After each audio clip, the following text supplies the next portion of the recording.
Okay, for the inferior alveolar nerve block, you have to locate the notch that's created by the retromolar pad going up, the pterygoid muscle out here, the buccal muscle out here. It's this little space right here which you feel with your finger and it feels like a triangle. It's right in there. Now, you can locate it with a cotton tip applicator like this and retract with one of them, or they break sometimes, or you can just retract with a mirror. Now what we're going to do is we're going to go contralateral over top of the canine from the anterior arch, the contralateral side. We're going to come over, we're going to pierce it slightly, injecting some, move over to the other side, sort of directly over the occlusion, inject farther, keep injecting as we go, aspirate, nothing, aspirate, nothing, keep injecting, injecting. When I get almost finished, I'm going to start withdrawing and injecting as I withdraw. That's that side. Now we're going to reload our carpule. And we're going to do the same thing on the other side. We're going to visualize coming across the arch over the canine tooth like this, right into our little spot right here, injecting as we go. We hit bone, turn over here, inject, inject, inject, inject, slightly aspirate, aspirate, nothing, inject, inject, inject, inject, inject. Almost out of it, start withdrawing, injecting as we go. Here we go. Good.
Used anesthetic technique in dentistry.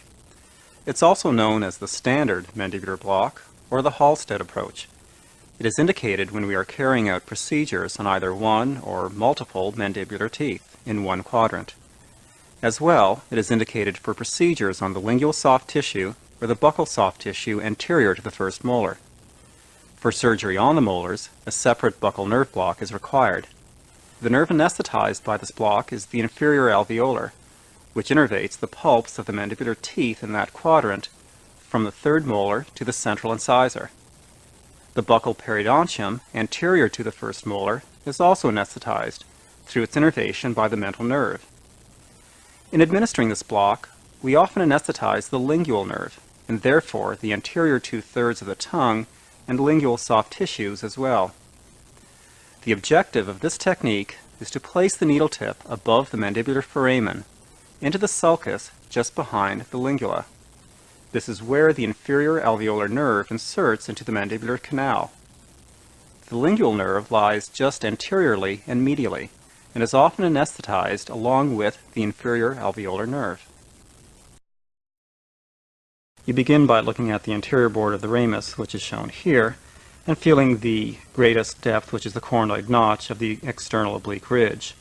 This point should be palpated with your thumb or finger, and the greatest depth noted, because that will correspond to the height of injection, which is usually between the midpoint to height of your fingernail.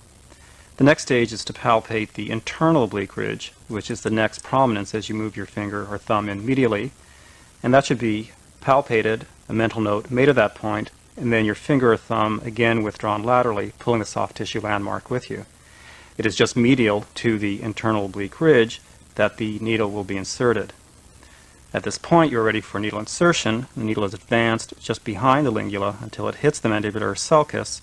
It is at this point that the mandibular nerve inserts into its foramen. The patient needs to open her mouth wide, and the first point that is palpated is the anterior border of the ramus, and specifically the coronoid notch of the external oblique ridge, and that is where my finger is resting right now. You then should move your finger in medially to feel the internal oblique ridge, and that marks an important landmark because it is just medial to this point where the needle will be inserted. Then by retracting your finger out laterally again and resting on the external oblique ridge, you expose the pterygotemporal depression, which is this depression shown at the end of the probe here. It is within this depression that the needle will be inserted. The medial border of the depression is the pterygomandibular raphe, and again the needle insertion will be within that depression, lateral to the raphe. The height of insertion will be roughly the midpoint of your fingernail, anywhere from the midpoint to the height of your fingernail, and that determines the correct height of insertion.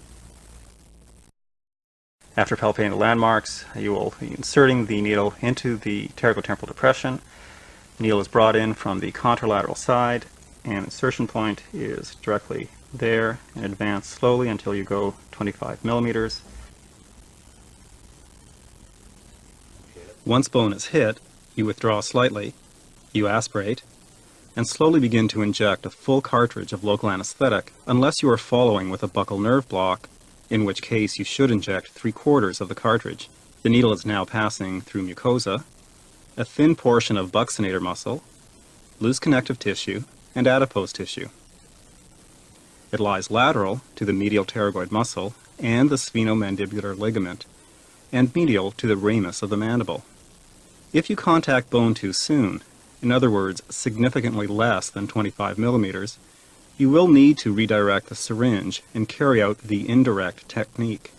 This is accomplished by withdrawing the syringe slightly, moving the barrel more medially over contralateral canine or incisors, and advancing again until bone is contacted. If you do not contact bone after 25 millimeters, and the needle is almost buried, you should redirect by withdrawing somewhat, but not completely, and move the barrel of the syringe more laterally and advancing again until bone is contacted. You should repeat this procedure as necessary. The nerve must be anesthetized before it penetrates the bone. This injection is used to anesthetize all the mandibular teeth. The inferior alveolar nerve is a branch of the mandibular or third division of the trigeminal nerve.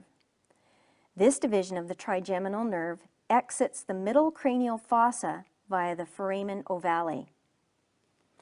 It descends inferiorly through the infratemporal fossa, where it divides into an anterior and posterior division. The anterior division gives off one sensory branch, which is the buccal or long buccal nerve. The posterior division gives off several sensory branches, including the inferior alveolar and lingual nerves. The buccal nerve descends in a lateral direction and crosses the anterior border of the ramus, approximately at the height of the mandibular occlusal plane. It then courses anteriorly in the buccal vestibule, providing sensation to the soft tissue on the buccal aspect of the first, second, and third molars. The lingual nerve descends between the medial pterygoid muscle and the ramus of the mandible until it reaches the base of the tongue. It then courses anteriorly, providing sensation to the anterior 2/3 of the tongue, the floor of the mouth, and the lingual gingiva of the mandibular teeth to the midline. The inferior alveolar nerve travels inferiorly and laterally between the ramus of the mandible and the medial pterygoid muscle. It enters the mandible at the mandibular foramen and continues to course anteriorly to the midline. While in the mandible, it provides innervation to all the mandibular teeth and the associated buccal and lingual bone. Approximately at the second premolar, it gives off the mental branch, which exits the mandible via the mental foramen. The mental nerve provides sensation to the labial soft tissues from the premolars to the midline. It also provides innervation to the chin and lower lip. The target site for this injection is the inferior alveolar nerve just before it enters the mandible. The mandibular foramen is located midway between the anterior and posterior borders of the mandible. The height of the foramen is approximately 1 centimeter above the mandibular occlusal plane. The client is semi-supine with the mandibular incisors perpendicular to the floor. The right-handed operator sits between 9 and 10 o'clock for the left inferior alveolar injection and between 8 and 9 o'clock for the right inferior alveolar injection. The intraoral landmarks for this injection are the pterygomandibular raphe, the coronoid notch, and the maxillary and mandibular occlusal planes. Request the client to open their mouth as wide as possible. Firmly retract the cheek with the thumb or index finger on the coronoid notch. This facilitates identifying the raphe, which is a band of tissue that begins just behind the last maxillary molar in an arc and terminates in the retromolar pad distal to the last mandibular molar. Just lateral to the raphe, there is often a shallow depression or fossa, which feels soft and spongy. This depression is approximately 1 centimeter above the occlusal plane, or halfway between the maxillary and mandibular occlusal planes. Prepare the syringe with a 25 gauge long needle. Bevel orientation for this injection is not critical. Apply topical anesthetic for 1 minute. Insert the needle and advance 20 to 25 millimeters until bony contact is made. Withdraw the needle 1 millimeter, aspirate, and deposit 1.5 to 1.8 milliliters of solution. Bony contact is essential to ensure the needle has not been advanced posterior to the ramus. This is the location of the parotid gland and the facial nerve. Injecting anesthetic into the parotid gland capsule could anesthetize the facial nerve, which is the motor supply for all the muscles of facial expression. Instead of anesthetizing the teeth, temporary unilateral facial paralysis would result. The lingual nerve can be easily anesthetized at the same time as the inferior alveolar nerve. After depositing the anesthetic for the inferior alveolar nerve block, withdraw the needle approximately half its length, perform aspiration, and deposit a small volume, approximately 0.1 to 0.3 milliliters of. Okay, we're going to do an inferior alveolar nerve block on the left side. The nerves to be anesthetized are the inferior alveolar nerve, the incisive nerve, the mental, and the lingual nerve. The areas to be anesthetized are the mandibular teeth, half arched from the molars to the midline, the body of the mandible, the inferior portion of the ramus, the buccal mucoperiosteum, the mucous membrane anterior to the mandibular first molar, the anterior 2/3 of the tongue, and the floor of the oral cavity, the lingual soft tissue, and the periosteum. The needle gauge in length is a 25 or 27 long. The patient position will be supine or semi-supine. Their mouth open wide for visibility and access. Their head should be turned towards the operator for the right side and slightly away for the left side. The operator position for the right side should be 8 o'clock facing the patient. For the left side should be 10 o'clock facing the same direction as the patient. Your landmarks will be the coronoid notch, the greatest concavity on the anterior border of the ramus, the pterygomandibular raphe, and the occlusal plane of the mandibular posterior teeth. The syringe position would We would place the syringe barrel at the corner of the mouth, usually over the bicuspids. Okay, I'd like to demonstrate an alternate approach to the inferior alveolar that sometimes is necessary due to some differences in anatomy. The most important part here is to detect digitally the area back in here so that you can insert the needle in the least traumatic way. This necessitates actually entering the target site from the ipsilateral side as opposed to the contralateral side, which you would do it when you encounter normal anatomy. So to begin with, we need to start by having our finger in the coronoid notch, which is the deepest depression on the anterior border of the ramus. You literally have to have your thumb on the anterior border. Start from the anterior border and move the thumb medially until you encounter the raphe, which should be on the tip of your thumb and oftentimes can be seen in the mouth. From there, you move the finger back about 3 millimeters, because immediately under the thumb, as you've moved the thumb back 3 millimeters, you will encounter bone and tissue. Between the raphe and your thumb tip is a soft spot, which in normal anatomy is very pronounced. But in cases like this, it represents a very small window of soft tissue, and that is your target area.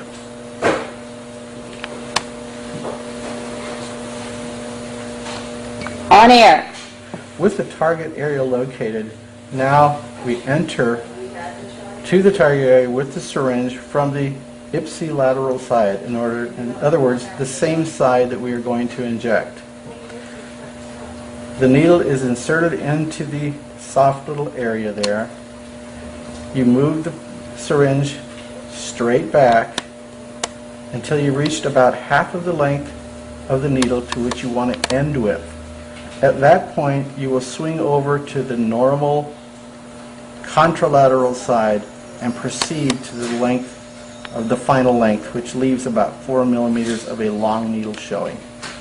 At that point, you would do everything exactly as you would with a normal inferior alveolar injection. Because of differences in anatomy, we're going to do an alternative inferior alveolar nerve block. By entering on the ipsilateral side, we're going to inject halfway and then swing around contralaterally and then insert the rest of the way to the target area.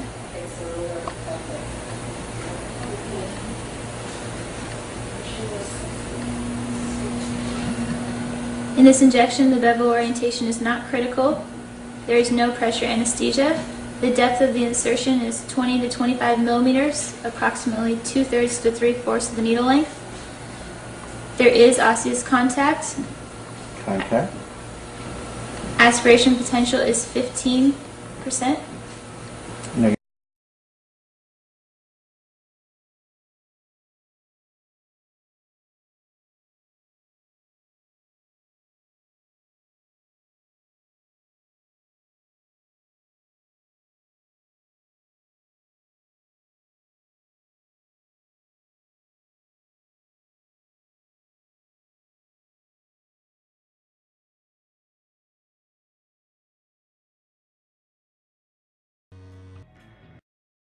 A right-handed operator performing an inferior alveolar block injection on the patient's right side is seated at the 8 o'clock position, with the patient reclined in the dental chair to minimize the possibility of syncope.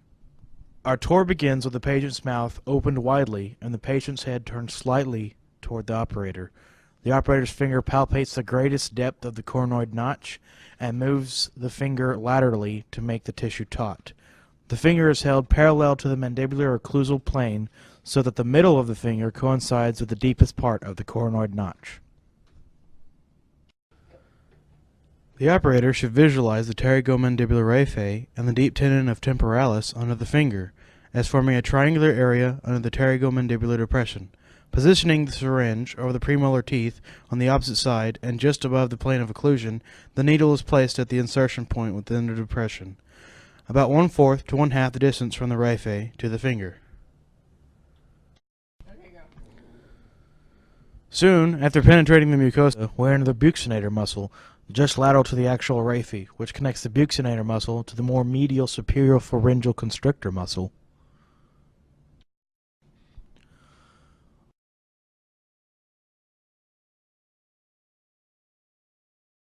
A few millimeters later, we see the deep tendon of temporalis attaching to the medial aspect of the mandibular ramus. For the remainder of the tour, we'll be traveling close and parallel to the mandibular ramus. The relatively large medial pterygoid muscle will be just medial to the needle.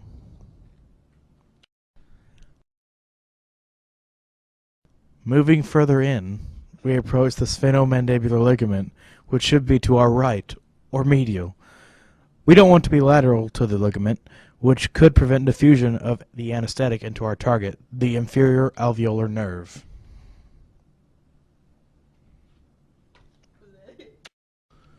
We're just about there. Notice that we are approaching just above the lingual, and the inferior alveolar neurovascular bundle can be visualized.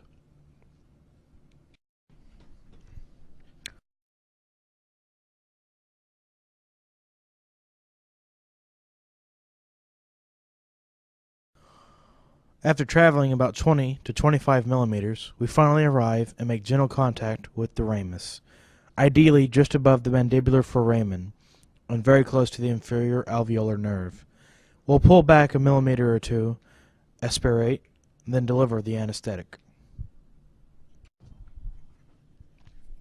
Begin the flow of anesthetic at a slow rate so that you have completed delivering the entire cartridge in about 1 to 2 minutes. Then carefully withdraw the needle, following the same path used for entry.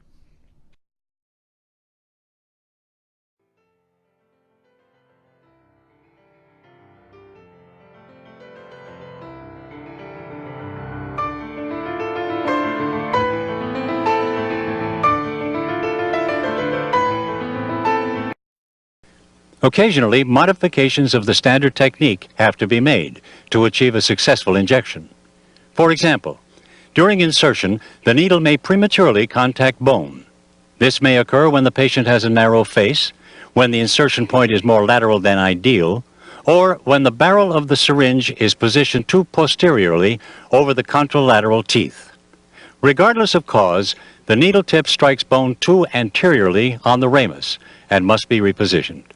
The needle is partially withdrawn, the barrel is brought medially, and the needle is reinserted along the new path.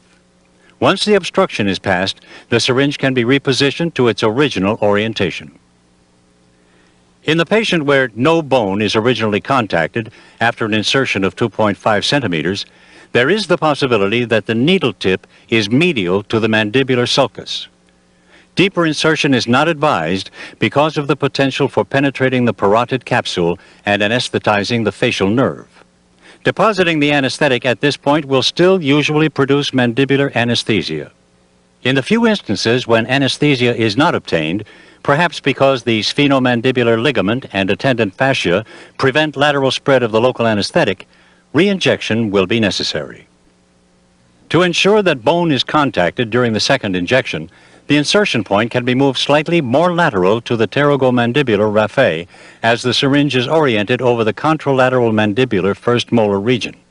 Then, when bone is contacted, gentle repositioning of the syringe and probing with the needle until it is felt to drop into the mandibular sulcus can be performed.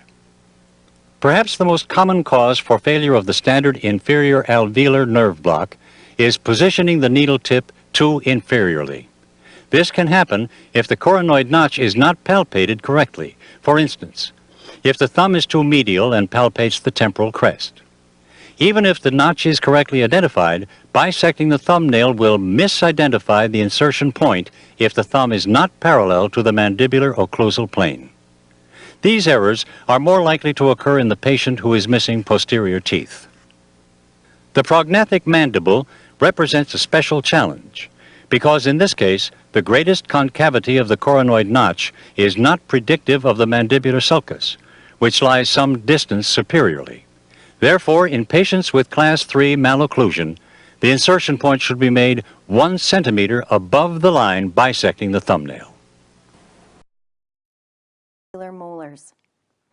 The anatomy for this injection may be reviewed in the discussion of the inferior alveolar nerve block. The buccal nerve block is typically performed right after the inferior alveolar and lingual block injections without recapping the needle in between. The anterior border of the ramus is the bony landmark for the buccal nerve block. The injection site is the buccal mucosa immediately distal and lateral to the distobuccal cusp of the last mandibular molar. Insert the needle only a few millimeters until bony contact is made with the ascending ramus. Withdraw the needle 1 millimeter off the bone, aspirate, and deposit a small volume of solution, approximately 0.1 to 0.3 milliliters. Note that a typical 1.8 milliliter cartridge should be enough for the inferior alveolar, lingual, and buccal injections.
We're going to do the long buccal nerve block.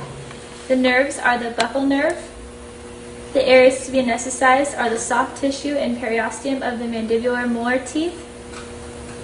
Your needle gauge in length is a 25 or 27 long. The patient position is supine or semi-supine with the mouth slightly open. Operator position for the right is 8 o'clock facing the patient. For the left is 10 o'clock facing the same direction as the patient. The landmarks are the mandibular molars in the mucobuccal fold. The syringe position is parallel with the occlusal plane on the side of the injection but buccal to the teeth. You penetrate the mucous membrane at the injection site, distal and buccal to the last molar. The bevel orientation is the bevel faces towards the bone. There is no pressure anesthesia. The depth of insertion is 1 to 4 millimeters. There is gentle osseous contact. Aspiration potential is 0.7%. Negative aspiration. And the amount of solution is 0.3 milliliters over about 10 seconds.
To the midline.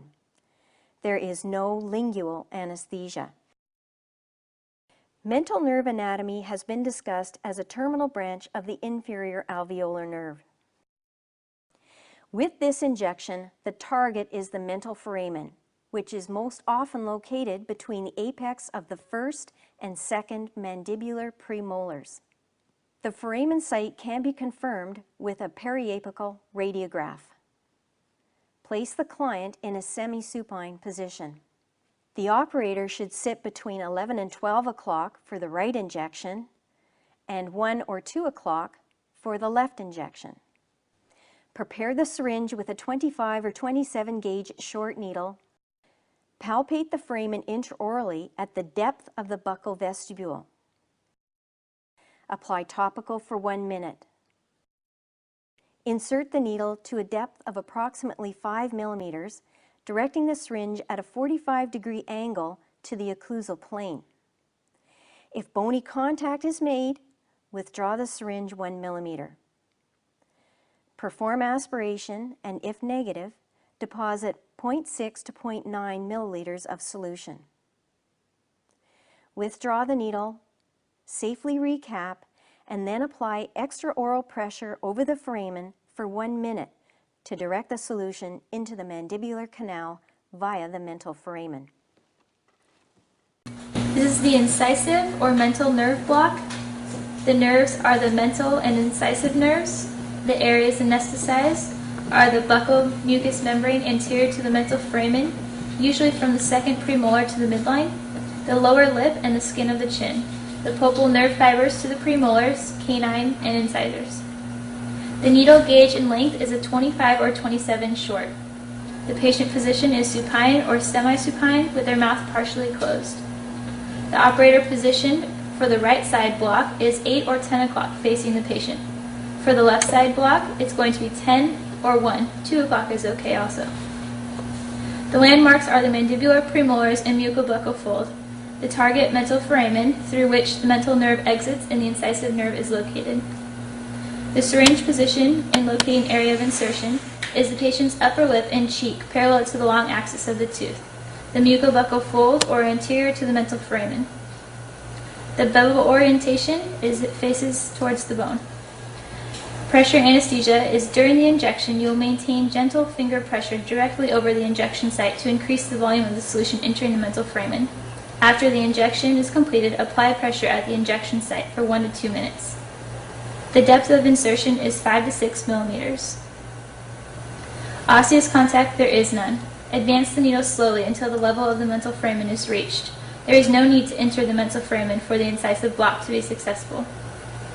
Aspiration potential is 5.7%. Aspiration negative. The amount of solution is 0.6 millimeters over 20 to 30 seconds.